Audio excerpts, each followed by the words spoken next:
बिस्मिल्लाहिर्रहमानिर्रहीम। History mystery के माजिद दोस्तों, अस्सलाम वालेकुम। आज हम जिस टॉपिक के बारे में बात करेंगे वो निहायत अहम और इंटरेस्टिंग टॉपिक है। आज हम फिलाडेल्फिया एक्सपेरिमेंट के बारे में बात करेंगे। जी हाँ, फिलाडेल्फिया एक्सपेरिमेंट माना जाता है। फिलाडेल्फिया एक्सपेरिमेंट 1943 को किया गया था 28 अक्टूबर में, और कहा जाता है कि इस एक्सपेरिमेंट में कई हज़ारों सैनिकों की जान चली गई थी। इस एक्सपेरिमेंट का मुख्य उद्देश्य ये था कि टेलीपोर्टिंग के द्वारा जहाज़ को पेंसिल्वेनिया से फिलाडेल्फिया तक लाया जाए, टेलीपोर्टिंग के द्वारा यानी गायब करके। माना जाता है कि प्रत्यक्षदर्शियों का ये तक कहना दावा था कि ये जहाज़ सचमुच में गायब हुआ था। बहुत बड़ा युद्धपोत था यूएसए का।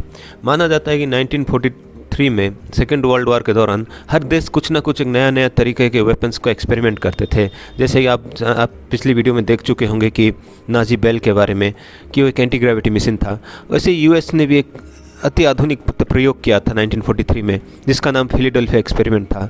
उन्होंने पूरी जहाज़ को गायब करके टेलीपोर्टिंग के द्वारा एक जगह से दूसरी जगह लेने की कोशिश की थी। माना जाता है कि यूएस इस प्रयोग के द्वारा अपने जहाज़ों को एक जगह से दूसरे जगह टेलीपोर्टिंग करना चाहता था, और टेलीपोर्टिंग के एक्सपेरिमेंट में यूएस पहला कदम बढ़ा चुका था। लेकिन ये एक्सपेरिमेंट कामयाब हुआ या फेल्योर हुआ, ये आज तक एक मिस्ट्री है। फिलाडेल्फिया एक्सपेरिमेंट की कहानी कार्लोस अलेंडे नामक एक इंसान से आती है। उनका ये दावा था, कार्लोस अलेंडे का, कि वो एसएस एंड्रयू फोर्सेट में मौजूद थे। कार्लोस अलेंडे ने यह दावा किया था कि उन्होंने सारे एक्सपेरिमेंट अपनी आंखों से देखा था, और इस एक्सपेरिमेंट को कहीं ना कहीं आइंस्टाइन की थ्योरी से लिया गया था। उन्होंने अपने लेख में लिखा था। कार्लोस अलेंडे ने कहा था कि एक्सपेरिमेंट को आइंस्टाइन के थ्योरी के द्वारा बनाया गया था, और इस आइंस्टाइन के द्वारा जो उन्होंने लिखा था किताबों में, उसे पढ़ के फिलाडेल्फिया एक्सपेरिमेंट किया गया था। इस तरह का कार्लोस अलेंडे का दावा था। और कार्लोस अलेंडे ने यहाँ तक दावा किया था कि जो फिलाडेल्फिया का एक्सपेरिमेंट हुआ था, जो कि फिलाडेल्फिया से पेंसिल्वेनिया तक 1943 अक्टूबर 28 में जो जहाज़ आया था टेलीपोर्ट के द्वारा, कार्लोस अलेंडे का यह दावा था कि उस जहाज़ में जितने भी नाविक थे फिलाडेल्फिया एक्सपेरिमेंट के जहाज़ में, जिसे टेलीपोर्ट किया गया था, जब वो जहाज़ प्रकट हुआ पेंसिल्वेनिया में, तो माना जाता है कि वहाँ पे जितने भी जहाज़ के ऊपर सवार नाविक थे वो सब पागल हो गए। कई पागल हो गए, कई की आँखें की रोशनी चली गई, और कहा जाता है कि वो कहीं ना कहीं वो जहाज़ के साथ, वो लोहे के साथ उनका जिस्म एकदम अटैच हो गया, और वो हल नहीं पा रहे थे।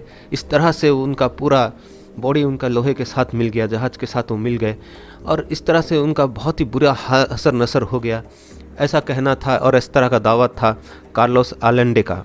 कार्लोस अलेंडे ने ये कहानी अपने मन से गढ़ी थी या झूठ कहा था। उन्होंने आइंस्टाइन के साथ कभी मिला था या नहीं मिले थे, इसका आज तक कोई वैज्ञानिक प्रूफ नहीं मिल पाया है। लेकिन कई वैज्ञानिकों का ये मानना है, और कई लोगों का तो यहाँ तक दावा है कि फिलाडेल्फिया एक्सपेरिमेंट सच में हुआ था, और आज तक यूएस गवर्नमेंट इसे मिस्टीरियस तरीके से कवर अप कर रहा है।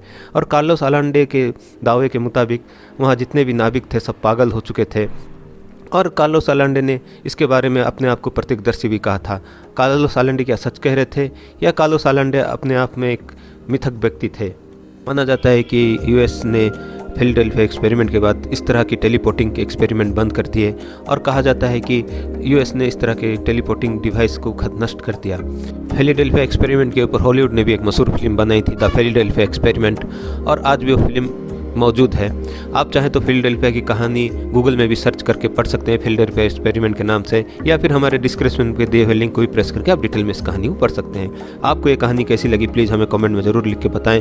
इस कहानी को ज़्यादा से ज़्यादा लाइक करें, शेयर करें, और बेल आइकन के बटन को प्रेस करके इस चैनल को सब्सक्राइब कर लें। मिलते हैं ऐसी मज़ेदार और इंटरेस्टिंग कहानी के साथ, तब तक दीजिए आपके दोस्त को इजाज़त। Thank you.